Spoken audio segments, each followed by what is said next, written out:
Good morning everyone, welcome to learn with Navneet. आज का जो हमारा टॉपिक है दैट इज़ मटेरियल कंट्रोल। कि मटेरियल कंट्रोल क्या होता है, आगे हम देखेंगे कि इसके ऑब्जेक्टिव्स क्या हैं, और जब मटेरियल को हम आगे इशू करते हैं तो वो कौन कौन से मेथड्स पे इशू किया जाता है। सो पहले समझते हैं कि मटेरियल कंट्रोल क्या होता है।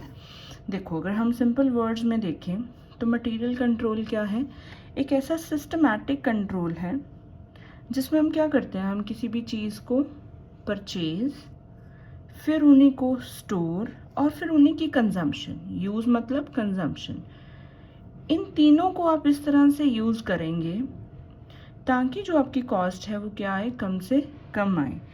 इट मीन्स मटेरियल कंट्रोल क्या हुआ, एक ऐसा सिस्टम हुआ जिससे हमें पता चलता है कि हमने कौन सी क्वालिटी के गुड्स खरीदने हैं, मतलब राइट क्वालिटी, फिर राइट क्वांटिटी। क्वांटिटी होता है बहुत ज़्यादा भी नहीं खरीद के रखना और बहुत कम भी नहीं खरीद के रखना। Then it is right time. Right time मतलब जब हमें यूज़ पड़ेगी उस चीज़ की, हम उसी टाइम उसको परचेज करेंगे।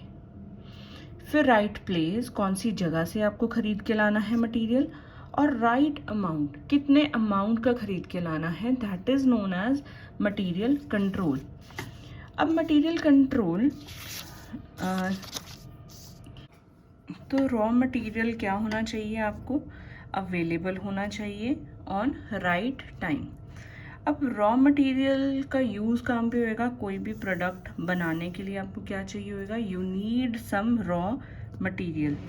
सो वो रॉ मटेरियल कहाँ से खरीदना है, व्हेन, कब खरीदना है, वेयर, कहाँ से खरीदना है, कौन से सप्लायर से खरीदना है, कौन से रेट पे खरीदोगे, कैसी उसकी क्वालिटी रहेगी और कितनी क्वांटिटी में खरीदना है, उसको बोलते हैं हम मटेरियल कंट्रोल। मटेरियल कंट्रोल इसलिए किया जाता है ताकि हमें हमारे जो लॉसेस हैं वो कम हो और हमारी ऑर्गेनाइजेशन में वेस्टेज कम से कम हो। अब आगे देखते हैं कि इसके ऑब्जेक्टिव्स क्या होते हैं।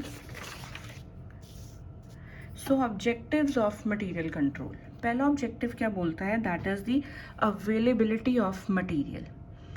अवेलेबिलिटी ऑफ मटेरियल का मतलब है कि आप, हमें जब भी नीड पड़ेगी उस टाइम जो मटेरियल है वो क्या होना चाहिए, हमारे पास अवेलेबल होना चाहिए, नहीं तो हमारी जो प्रोडक्शन है वो स्टॉप हो जाएगी।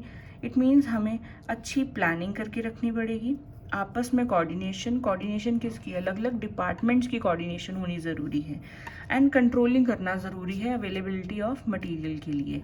Next is avoidance of wastage.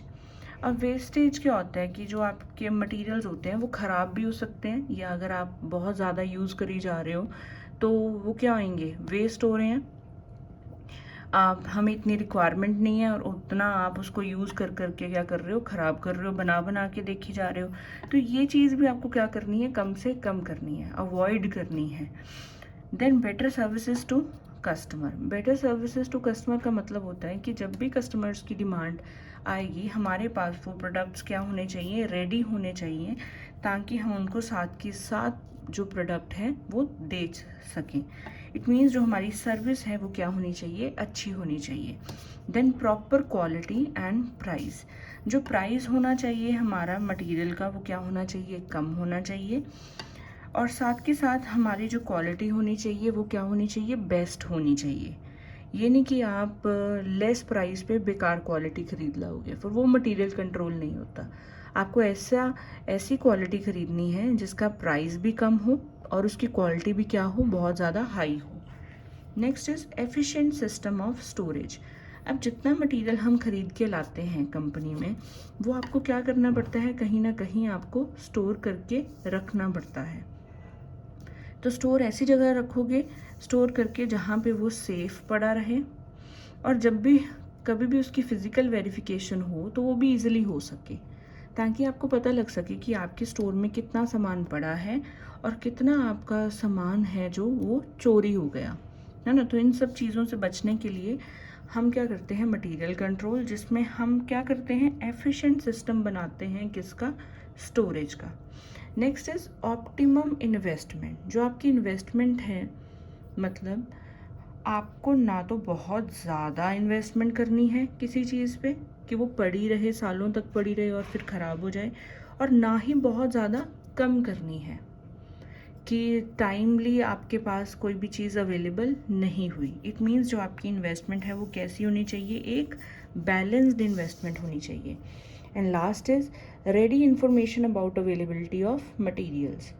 It means जब भी आपको मटेरियल्स की कोई भी इंफॉर्मेशन चाहिए तो आप किससे ले सकते हो, स्टोर कीपर से। स्टोर कीपर के पास हर एक चीज़ का क्या होगा, रिकॉर्ड होगा, अप टू डेट होगा, और वो एक प्रॉपर सिस्टम के ज़रिए इन सब की क्या करेगा, इनको स्टोर करके रखेगा अपने पास। नेक्स्ट हम देखते हैं कि जो मटेरियल्स होते हैं उनको मेथड्स कौन कौन से हैं। जब भी आप इशू करोगे तो हम कौन कौन से मेथड्स पे इशू करेंगे।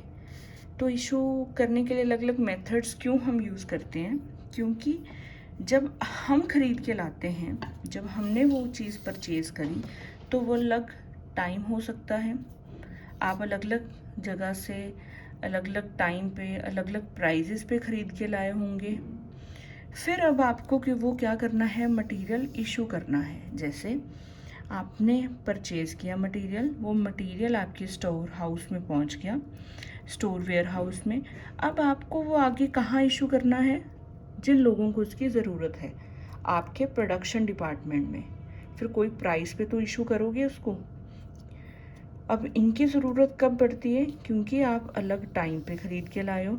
कोई आपने कौन से मंथ में लिया होएगा, कोई आपने कौन से मंथ या ईयर में लिया होएगा, और पता नहीं कितने प्राइजेस पे लिया होएगा।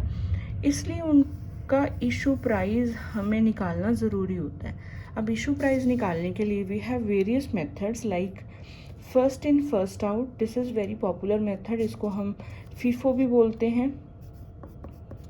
Next is last in first out, that is LIFO. Average cost, inflated price, base stock method and standard price method. अब ये जितने मेथड्स हैं हम ये डिस्कस करेंगे one by one in the upcoming videos. So आज की वीडियो के लिए इतना बहुत है। Thank you so much.